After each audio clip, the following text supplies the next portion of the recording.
Kabanata 1961. Habang ang lahat ay natigilan sa hindi inaasahang pagdating ni Yuna, hindi siya gumawa ng pagmarcha patungo kay Robin.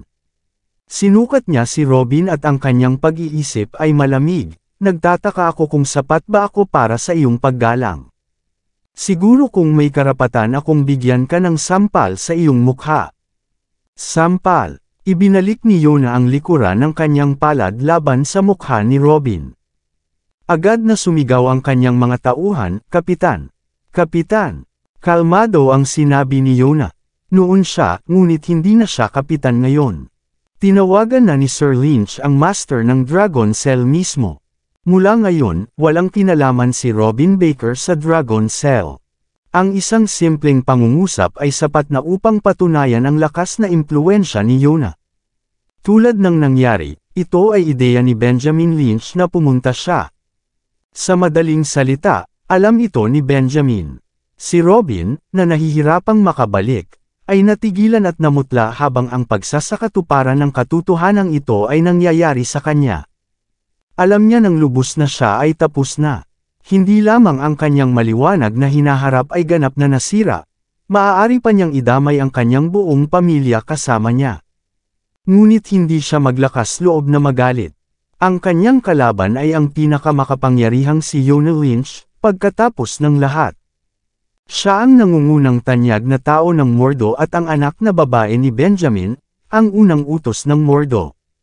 Si Benjamin, na hindi bababa sa mga kagustuhan ng Mordo na sikat pa sa 6 na prinsipe. Paano magkakaroon ng katapangan si Robin upang ipahayag ang kanyang pagkagalit sa mga taong katulad nila? Agad, ipinakita niya kay Yuna ang isang mainit na ngiti.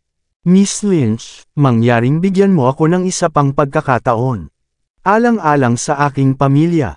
Natigilan sandali si Yuna, "Kung nasaktan mo ako o marahil si Sir Lynch mismo, marahil ay bibigyan kita ng respeto. Lahat tayo ay may mga ugat sa underworld ng Gangnam pagkatapos ng lahat. Hahayaan kita sa kawit para sa ibang tao. Ngunit ngayon, na natalo ka at nasaktan mo si Sir York. Kalimutan mo ito sa iyong sarili, hindi rin ipinakita ni Sir Lynch kahit sa patriarch ng iyong pamilya." Sa mga sinabi ni Yuna, lumingon sina Kate at Yvonne kay Harvey na may naguguluhan na mga titig. Hindi nila inaasahan na nakakuha si Harvey ng walang tigil na suporta ni Benjamin Lynch sa loob lamang ng ilang araw pagkatapos na makarating sa Mordo. Nagtataka pa ang dalawa kung si Harvey ba talaga ay nakikipag-date kay Yuna. Si Harvey, sa kabilang banda, ay mahinahon na sinusunod ang sitwasyon habang ito ay nangyayari.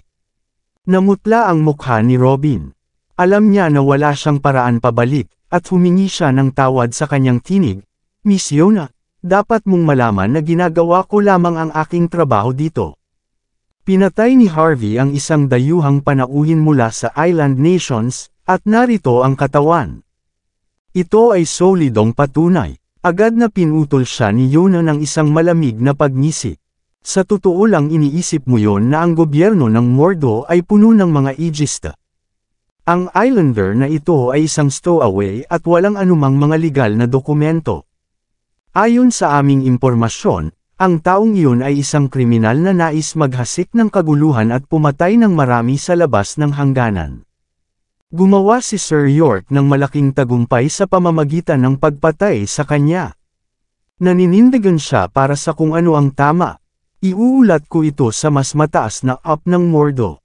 Makakatanggap siya ng gantimpala para sa tagumpay na ito sa lalong madaling panahon. May problema ba? O sinasabi mo na nais mong gawing isang bayani ang nagsilbi sa kanyang bansa sa isang nais na kriminal? Sa palagay mo ay mayroon kang awtoridad na gawin iyon. Hindi bahagi ng gobyerno ang Dragon Cell. Ito ay may sariling sistema. Ngunit hindi iyon nangangahulugang maaari mong ganap na huwag pansinin ang batas ng gobyerno. Naiintindihan mo ba ako? Dapat mong piliin kung nais mong tumakas gamit ang iyong buntot sa pagitan ng iyong mga binti, o manatili dito at magpatuloy sa pakikipagtalo. Mag-isip ng mabuti tungkol sa mga kahihinatnan ng iyong mga pagpipilian. Inalis ko lang ang posisyon mo ngayon. Hindi ko alam kung ano ang susunod na mangyayari sa iyo. Laban sa patuloy na pag-aalsa ni Yuna, ang mukha ni Robin ay napuno ng takot at galit. Maya-maya, pagkatapos ay hinatak niya ang kanyang mga ngipin at binigkas, hayaan at aalis na ako. Naturally, alam niya ng lubos na nanalo si Harvey sa parehong lakas at dahilan. Kung patuloy siyang nakikipaglaban, baka mawala din ang buhay niya. Sakto habang aalis na si Robin kasama ang kanyang mga subordinate. Nagmarcha pasulong si Harvey, tumawid sa kanyang mga kamay. Young Master Baker, kailan ko sinabi na maaari kang umalis? Nanginginig ang katawan ni Robin. Lumingon siya sa kay Harvey, na galit ang kanyang mga ngipin. Mas mahusay mong hindi tumawid sa linya, Harvey York. Hindi mo ba alam kung ano ang kaya mo? Kung hindi ito para sa pamilyang Lynch, magiging wala ka lang. Sampal, naglakad si Harvey at ibinalik ang kanyang likurang palad sa mukha ni Robin. Isang pulang palad na nakamarka ang lumitaw kaagad sa gwapong mukha ni Robin, na ngayon ay namamaga na parang baboy. Kailangan ko bang magulat sa iyo tungkol sa kung ano ang kakayahan ko? Sampal, may kinalaman ba sa iyo ang pamilyang Lynch na sumusuporta sa akin? Sampal, maaari mong gamitin ang Dragon Cell upang sugpuin ako, ngunit hindi ko magagawa ang parehong na nasa likod ko si Benjamin. Sampal, nangangatuwiran ka sa akin kapag ang paghahambing ng lakas ng lahat, pagkatapos ay ihambing mo ang lakas kapag ang lahat ay nagsasalita ng may katwiran. Sampal, sino ako sa palagay mo? Gaano kakatapang na sinampal mo si Yvonne sa harap ko ng ganyan?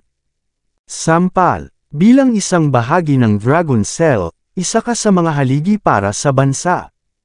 Hindi lamang ikaw ay naglilingkod sa iyong bansa sa iyong buong sukat, ngunit inaabuso mo rin ang iyong awtoridad upang mang-api ng karaniwang katutubo at manindigan para sa mayayaman. Nararapat ka ba sa uniforme na suot mo? Sampal, sampal, sampal. Si Robin ay ipinadala na lumilipad matapos na matumbok ng 100 higit pang mga sampal. Bumagsak siya sa lupa, namamaga ang kanyang mukha. Bumulong si Yvonne, sapat na, CEO York. Maaari mo talaga siyang mapatay kung magpatuloy ka. Ito ay Mordo, pagkatapos ng lahat. Kung ang isang kapitan ng Dragon Cell ay talagang pinalo hanggang kamatayan, hindi ito maliit na bagay. Tinakpan ni Robin ang kanyang mukha habang nagpupumiglas siyang gumapang ng paatros. Hinawakan niya ang kanyang mga ngipin at sumigaw, ikaw ay ganap na napahiya sa iyong sarili bilang isang tao, Harvey York. Gaano kakatapang gumagamit ng mga kababaihan upang suportahan ka at bantaan ang mga tao? Ano ang pagkakaiba doon kumpara sa pinapanatili mo? Si Robin ay kumukulo sa galit, at ang kanyang mga subordinate ay napuno din ng matuwid na galit. Sa kanilang mga mata, nagawa lamang ni Harvey na ipinakita ang kanyang kapangyarihan dahil kina Yuna Lynch at Kate Walker. Kumilos din siya, tila may isang tao lamang na maaaring mapanatili hanggang sa puntong ito. Malamig na sagot ni Harvey, hindi ka ba nahihiya na sabihin ang lahat? Kung hindi ito para sa Dragon Cell at mga baril, manggahas ka bang lumapit at hamanin ako?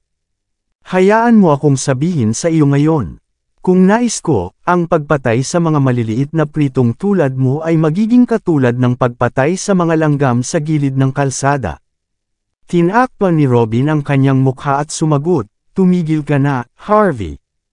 Hindi ka rin karapat-dapat na hamanin ang Dragon Cell. Hindi naniniwala si Robin na maaaring samantalahin siya ni Harvey nang walang tulong ni Yuna at Kate. Clack! Itinapon ni Harvey ang isang kristal na badge sa harap ni Robin. Pagkatapos ay sinipa niya si Robin sa lupa. Ang ulo ni Robin pagkatapos ay idiniin patungo sa badge, upang makita niya ito ng maayos. Tingnan ng malapit. Sabihin mo sa akin kung karapat-dapat akong hamanin ang Dragon Cell at yapakan ko ang lahat ng gusto ko. Walang emosyon si Harvey, ang buong sarili niya ay naglalabas ng hindi maiisip na aura ng isang piling tao, binuksan ni Robin ang kanyang mga mata upang tumingin. Ang kanyang mga mata pagkatapos ay kumibot na takot, at ang isang malamig na piraso ng takot ay tumakbo pababa sa kanyang gulugod.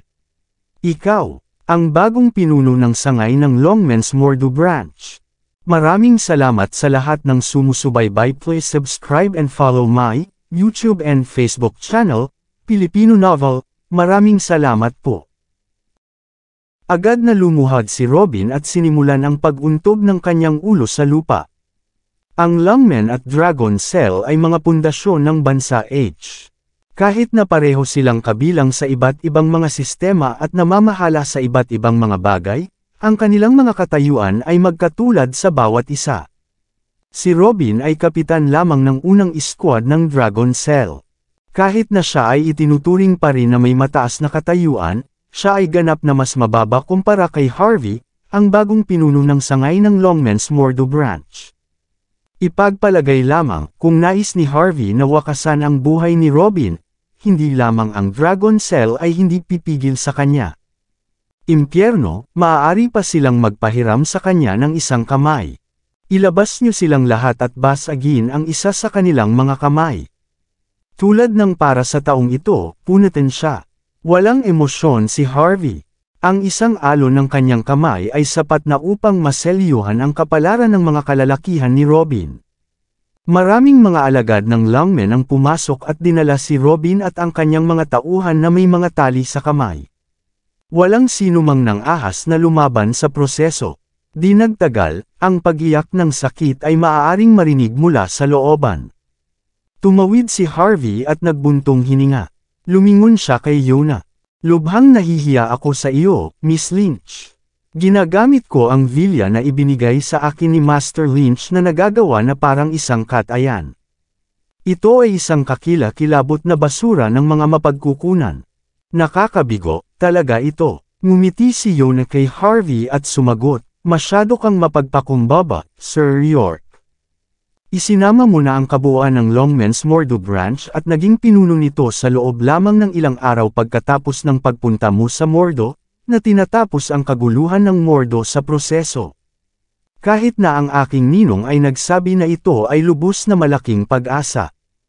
Utang niya sa iyo ang lahat dahil dito. Hindi ito sinasabi ni Yona para ipakita.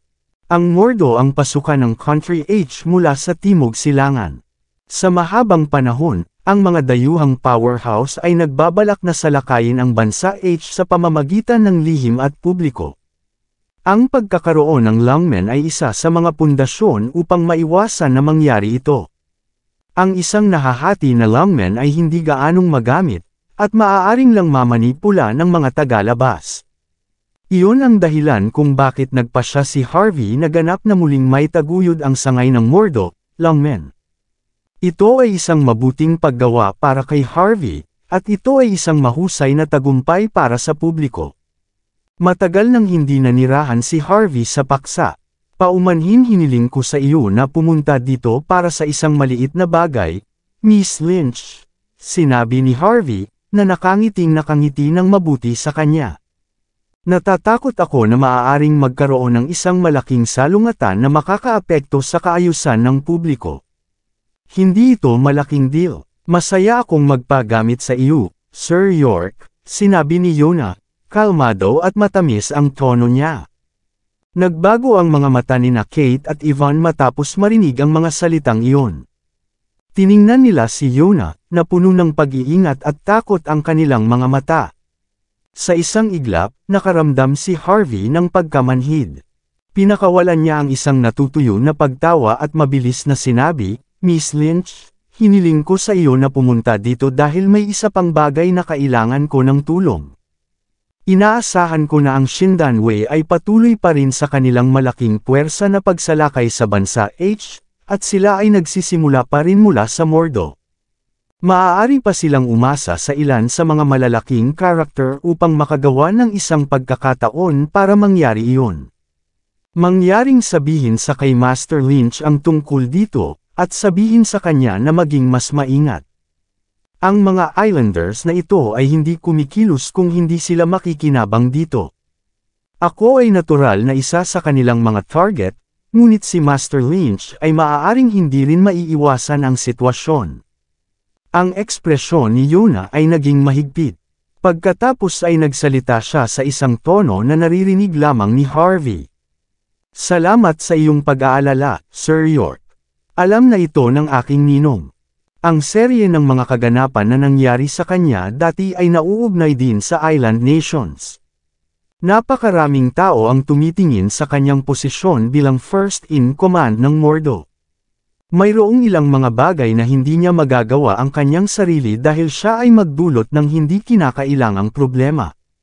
Iyon ang dahilan kung bakit kailangan naming iwanan ang Shindanwei sa iyo, Sir York. Siyempre, ang aking ninong ay kikilos pa rin bilang iyong pinakamahusay na trump card sa loob ng Mordo.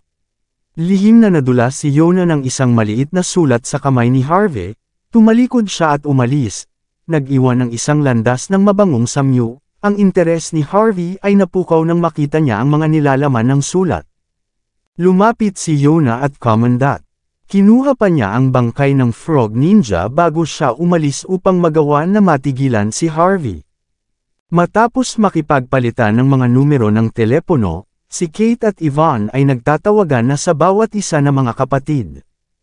Ang mga mata ni Harvey ay kumapit ng walang tigil nang makita ang dalawa na napakalapit. Sa kanyang ulo, naisip niya kung ang kanilang relasyon ay hindi lamang isang ordinaryo. Mabuti at hindi na nagtagal si Kate dahil sa kanyang posisyon bilang CEO at chairman ng Walker Corporation. Dahil sa kanyang hitik na schedule sa trabaho, agad niyang sinabi ang kanyang paalam at umalis. Pagkatapos nito, tanging sina Harvey at Yvonne ang naiwan sa villa. Tulad ng may sasabihin pa si Yvonne, nagsimulang tumunog ang kanyang telepono. Ito ay si Hazel. Hindi rin binigyan ni Hazel si Yvonne ng pagkakataon na makipag-usap, at sinimulan ang pagdadaldal ng walang tigil. Mayroon lamang isang pangunahing punto ng tawag, upang ipakita ang pagpapahalaga kay Gary. Inayos ni Hazel ang isang party sa gabi sa araw na iyon. Si Yvonne ay isa sa mga pangunahing figure para sa party. Kailangang magbayad siya at dumalo sa party kahit na ano. Walang magawa ang puso ni Yvonne na tanggihan ang sigasig ni Hazel. Kahit alam niya na si Hazel ay bibili lamang ng isang pagkakataon para kay Gary, naramdaman niyang kailangan niyang pumunta. Naturally, naintindihan ni Harvey na dapat niyang dalhin ang kanyang tungkulin bilang kanyang bodyguard at sumunod sa kanya. Pagkatapos ng lahat, mayroon ng isang pagtatangka ng pagpatay sa araw na iyon. Walang nakakaalam kung mayroong iba pang mga susunod na mga pagtatangka, lalo na kung si Harvey ay hindi na natili sa tabi ni Yvonne. Kalahating oras ang lumipas, dumating sina Harvey at Yvonne sa Paramount. Doon, naghihintay si Hazel at ang iba pa kay Yvonne. Si Harvey ay natigilan ng kakaibang sensasyon nang makita niya ang lugar. Hindi niya inakala na ang mundo ay maaaring maliit. Matapos makuha ni Harvey ang pagmamay-ari ng Paramount mula sa kay Missy, hindi inaasahang inayos ni Hazel ang isang party dito.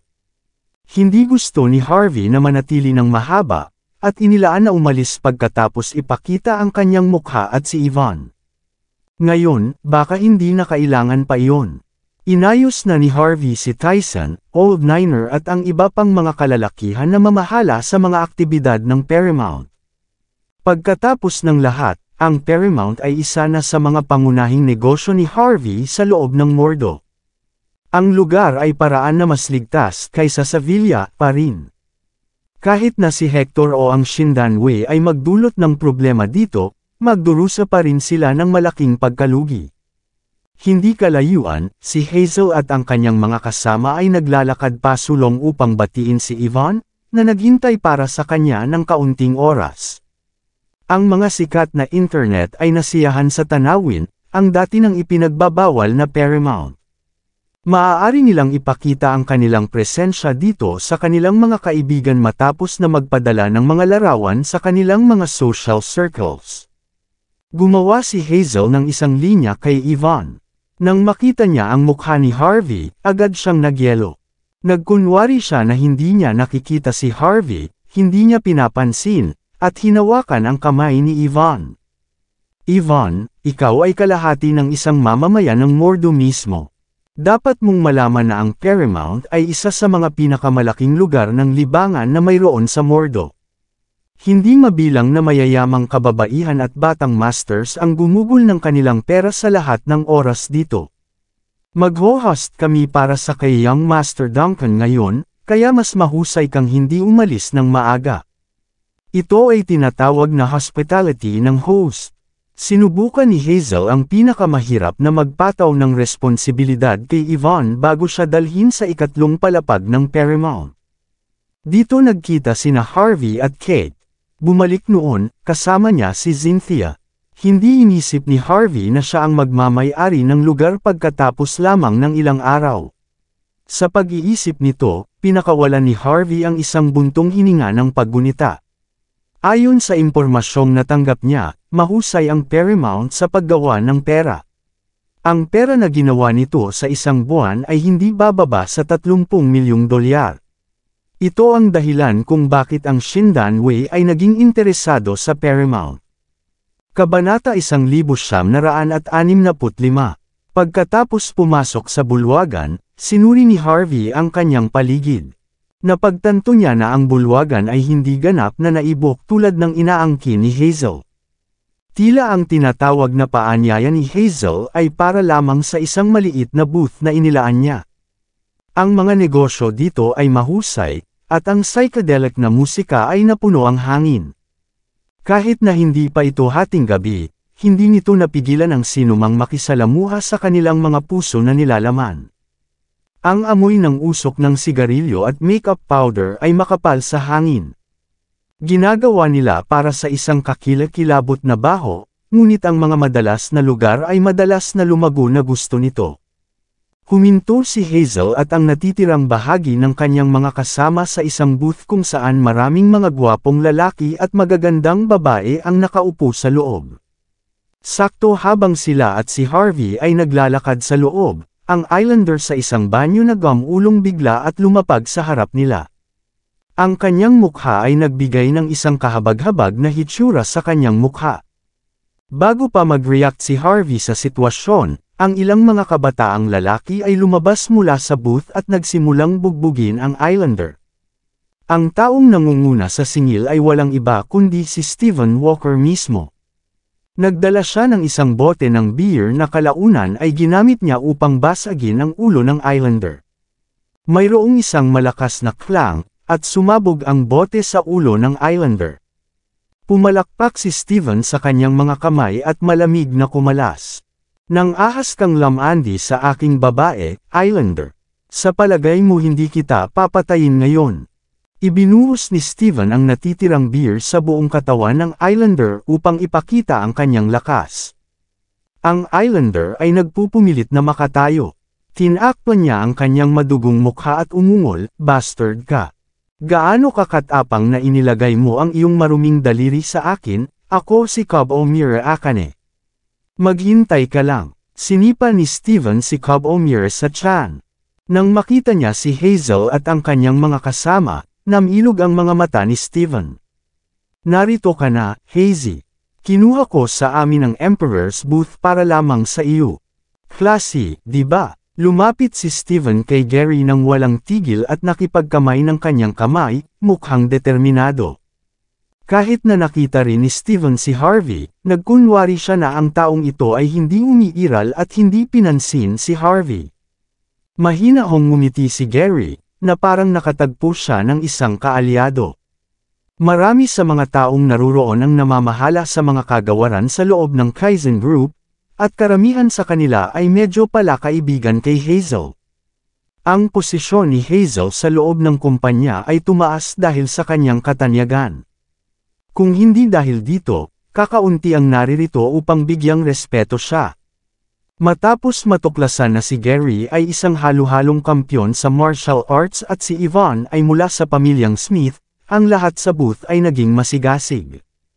"Oh, hindi ba iyon ang maalamat na si Miss Xavier? Narinig ko na ang kaganapang ito ay gaganapin para sa iyo at sa kay Young Master Duncan lamang. Ngayon na narito ka, dapat kaming umalis lahat upang mabigyan kayong dalawa ng privacy." Maraming mga madamdamin na naghahanap ng mga tao na lumakad pasulong, At ang ilang mga mas mataas na up ay kahit na nakikita ang mga sikat na internet na may hindi kilalang sigasig. Alam nilang lubos na ang mga kagandahan ay mga pagkain na inihanda para lamang sa kanila.